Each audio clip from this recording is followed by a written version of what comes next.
할렐루야. 아멘. 하나님을 찬양합니다. 아멘. 오늘 우리에게 허락하신 하나님 말씀 보겠습니다. 오늘 우리에게 허락하신 하나님의 말씀은 시편 8편 1절에서 9절 말씀입니다. 네, 우리 시편 8편 말씀을 한 목소리로 다 함께 봉독하도록 하겠습니다. 함께 읽습니다. 여호와 우리 주여, 주의 이름이 온 땅에 어찌 그리 아름다운지요.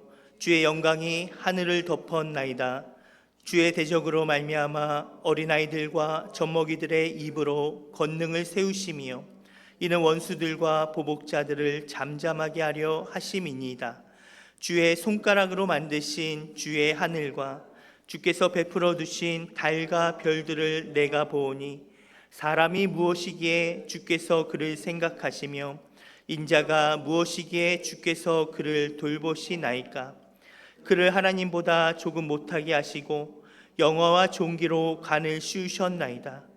주의 손가락 만드신 것을 다스리게 하시고 만물을 그의 발 아래 두셨으니 곧 모든 소와 양과 들짐승이며 공중의 새와 바다의 물고기와 바닷길에 다니는 것이니이다. 여호와 우리 주여, 주의 이름이 온 땅에 어찌 그리 아름다운지요. 아멘. 네, 오늘 시편 8편은요 우리 다윗이 지은 시입니다. 지금 다윗은요 밤하늘의 별을 보고 있습니다. 요즘은 그 공기가 안 좋아가지고요 밤하늘의 별이 잘 안 보입니다. 도시에서는 잘 안 보이는데, 근데 공기 좋고 맑은 시골만 가도 그래도 별이 꽤 많이 보입니다. 그리고 이제 조금 이제 발전이 더딘 그런 공기 오염이 덜 된 나라에 가면 정말 밤하늘 별이 정말 그림처럼 이렇게 쏟아질 것처럼 이렇게 많이 보입니다. 그 수많은 별들을 보면서 다윗은 하나님의 크고 위대하심을 온몸으로 느끼면서 전율하고 있습니다. 우리 하나님이 얼마나 크신 분인가. 여러분, 온 우주 가운데 나라는 존재의 크기는 얼마나일까요? 여러분, 지구 전체에서요 나라는 존재를 생각해 보면 중에서 나는 보이지가 않아요. 먼지보다 작아서요 보이지가 않습니다. 그런데 그 지구조차도요 은하수에서는요 지구가 먼지보다 작아서 보이지가 않아요. 근데 그 은하수도 여러분 소우주에 보면요, 소우주로 보면 그 은하수는 보이지가 않아요. 그리고 그 소우주도 우주 전체에 보면 보이지가 않습니다. 한번 이렇게 말입니다. 한번 보시죠.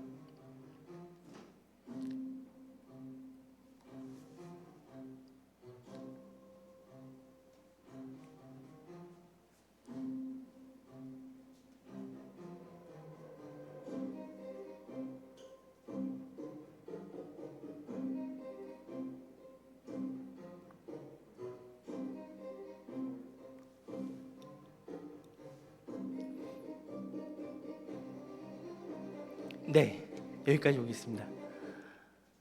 네, 여러분 상상이 가십니까? 그 전 우주의 나를 생각하면요 우리는 얼마나 우리가 작은 존재인가.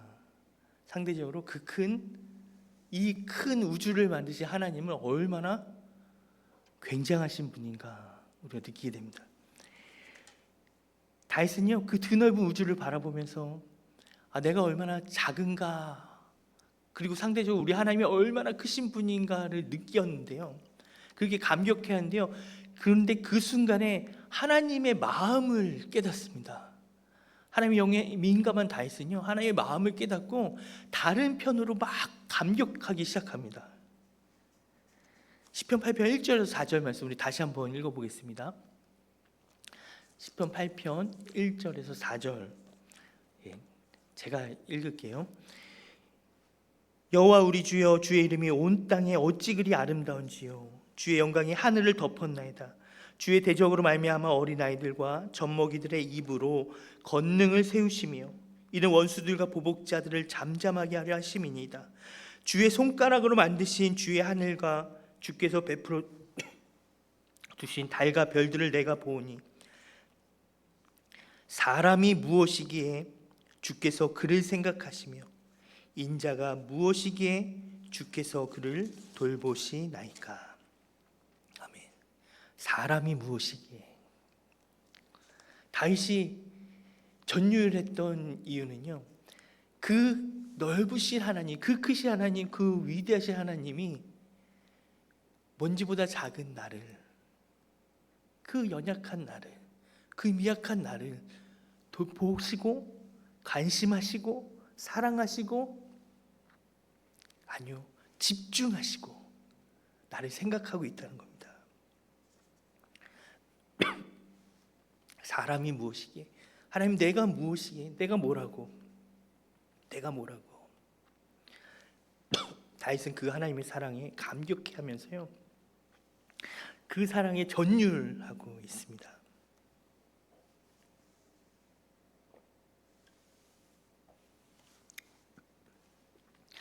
여러분, 2차 세계대전이 시작되었을 때 초반에요, 독일이요 거의 유럽을 다 점령하였습니다. 근데 이 독일의 이 기세가요, 이제 꺾여서 이제 완전히 패전이 된 결정적인 전투가 하나 있었는데요. 그 전투는요, 바로 노르만디 상륙 작전입니다. 우리가 잘 알고 있는 영화 가운데요, 이 노르만디 상륙 작전을 시작으로 하는 영화가 있습니다.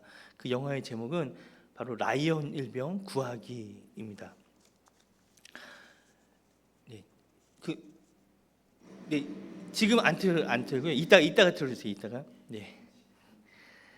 여러분, 1944년 6월 노르만디 상륙 작전에 8명의 특수 대원들이 이 노르만디 상륙 작전에 같이 투입이 됩니다. 이 영화 이야기예요.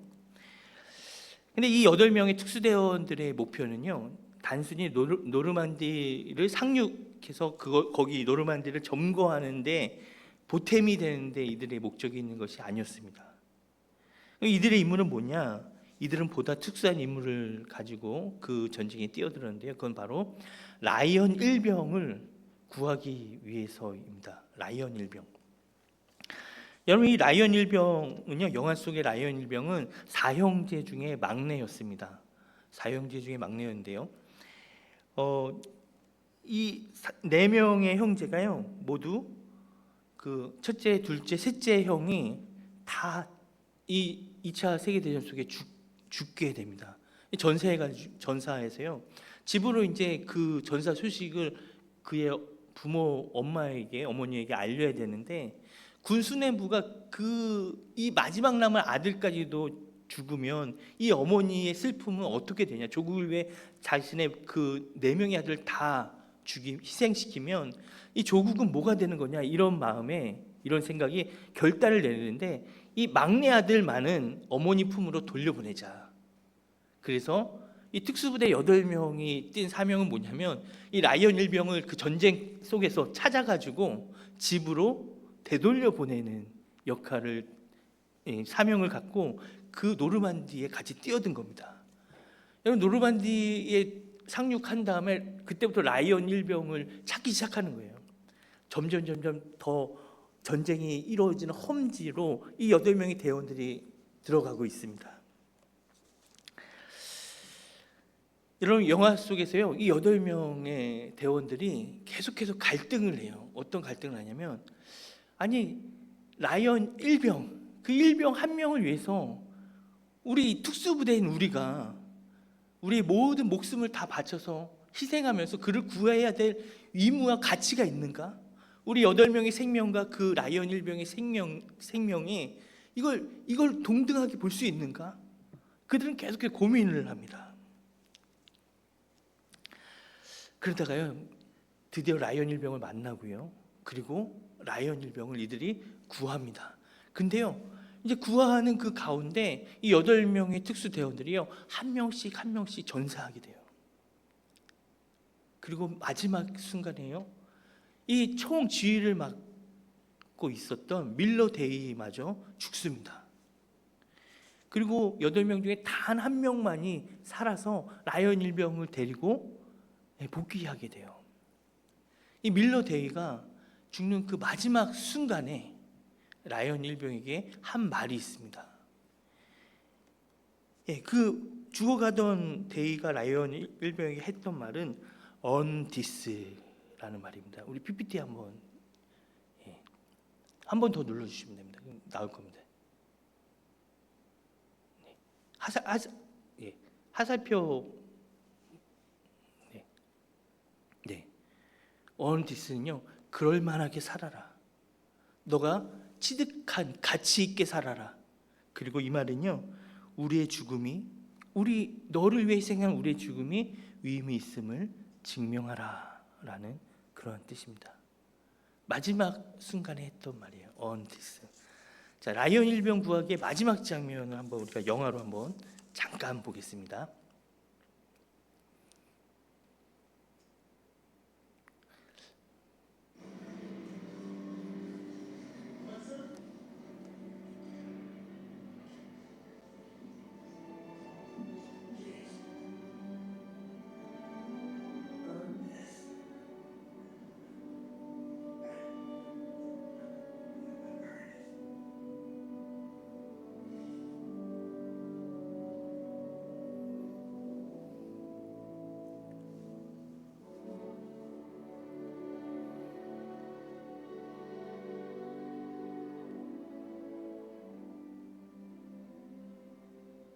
Every day, I think of what you said to me that day on the bridge. I tried to live my life the best I could. I hope that was enough. I hope that at least in your eyes, I've earned what all of you have done for me.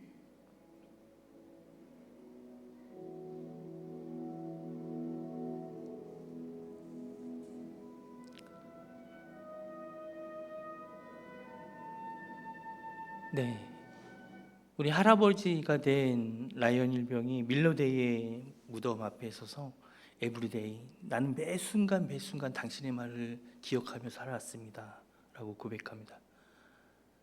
그리고 그 영화 속에 뒤에 서 있던 할머니가 이 라이언 일병의 라이언의 부인이었는데요, 라이언이 부인에게 말합니다. 부인에게 마지막에 나는 좋은 사람이었나요? 라고 묻습니다. 그럴 만한 가치 있게 살아라, 그럴 만하게 너의 인생을 살아라 라고 했던 그 밀러 데이의 그 말을 라이언은 가슴에 담고 그 말을 매일매일 되새기면서 가치 있는 삶, 그럴 만한 인생을 살기 위해서 그는 한평생 그렇게 노력했던 것입니다. 목동이었던 다윗에게도 기적과 같은 일이 일어납니다. 그것은 이스라엘의 대선지자 사무엘 선지자가 자신에게 기름을 부으면서 하나님이 이스라엘 왕으로 너를 선택하셨다라고 말씀하신 것입니다. 여러분, 다윗에게 기름이 부어지는 그 순간부터 다윗은요, 기름 부음을 받고 난 다음에 그의 삶이 완전히 달라지게 됩니다. 성령이 충만한 게 되어서요, 그 순간부터 그는 하나님의 영에 사로잡힌 삶을 살게 됩니다. 하나님의 인재 가운데 하나님을 느끼고 하나님을 고백하며 하나님과 함께하는 삶을 살아갑니다. 다윗은 하나님 영에 충만해서요, 하나님 영의 임재 가운데 매 순간순간 하나님을 느끼면서 그는 하나님을 찬양하기 시작합니다. 하나님을 고백합니다.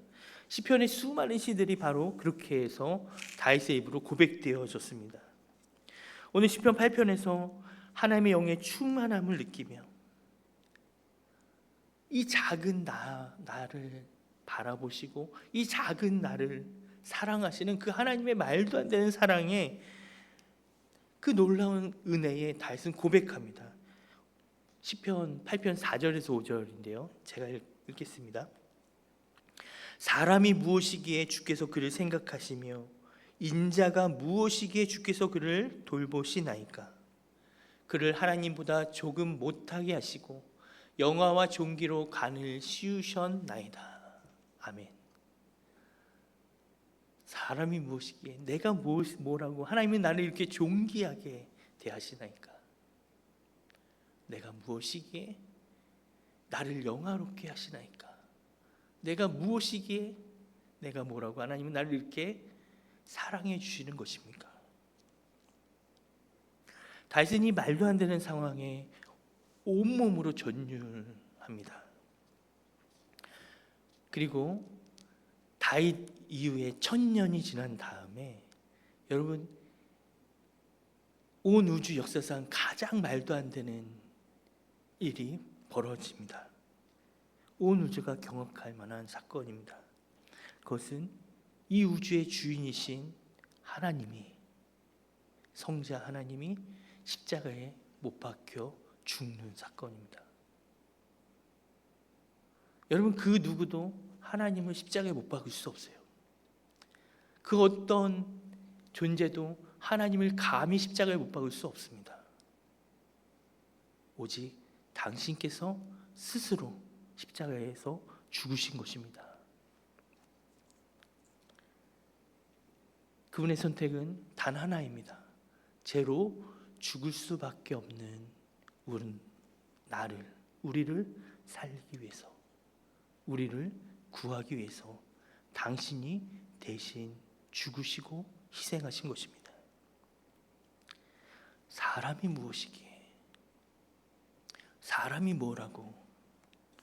여러분 사람과 하나님은요 비교 자체가 불가능해요. 그 존재가 어떻게 사람과 하나님을 어떻게 비교할 수 있겠어요? 말도 안 되는 이야기입니다. 사람이 무엇이기에 그 높으신 하나님이 나를 대신해서 죽으신단 말입니까?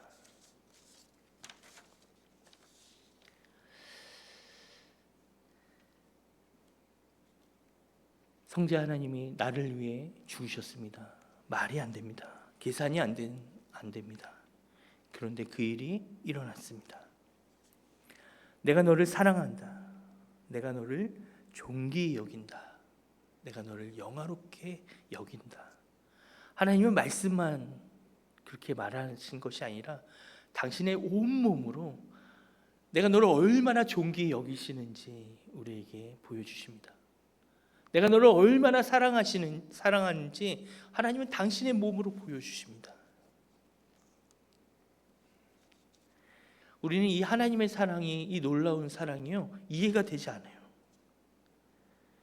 아니 어떻게 그럴 수 있지? 어떻게 하나님이, 이 우주의 주인이신 하나님이 어떻게 그럴 수 있지?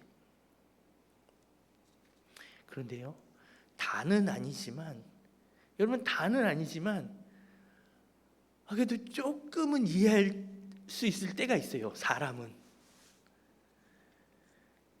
그건 언제냐면요 우리 사람이 결혼해서 자녀를 낳았을 때입니다.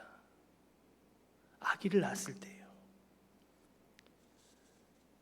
여러분 아기가 태어나면요 태어나서 울고 떼를 쓰고 그리고 아기가 조금씩 자라는 그 모습을 보면서요 부모는 세상의 모든 슬픔과 모든 기쁨과 모든 아픔과 모든 위로를 받습니다. 여러분 이 자녀 때문에요 그가 감당하기도 어려운 힘듦을 스스로 감내하기 시작합니다. 그 자녀를 위해서요 기꺼이 부모는 자신의 생명까지도 바칩니다. 그 자녀를 위해서 자신의 모든 걸 다 희생하면서 자녀를 사랑합니다. 여러분 이 자녀를 향한 이 부모들의 이 마음은 다름이 아니라 바로 우리의 원형이신 하나님의 형상이잖아요. 우리의 원형이신 하나님의 사랑에서 출발하였습니다. 그래서요 자녀를 향한 그 사랑을 우리가 조금만 생각해 보면 하나님의 그 사랑이, 하나님의 그 마음이, 하나님의 그 감정을 우리가 조금이나마 알 수 있게 됩니다. 하나님이 나를 이렇게 사랑하시는구나. 하나님이 그래서 기꺼이 십자가에서 죽으셨구나.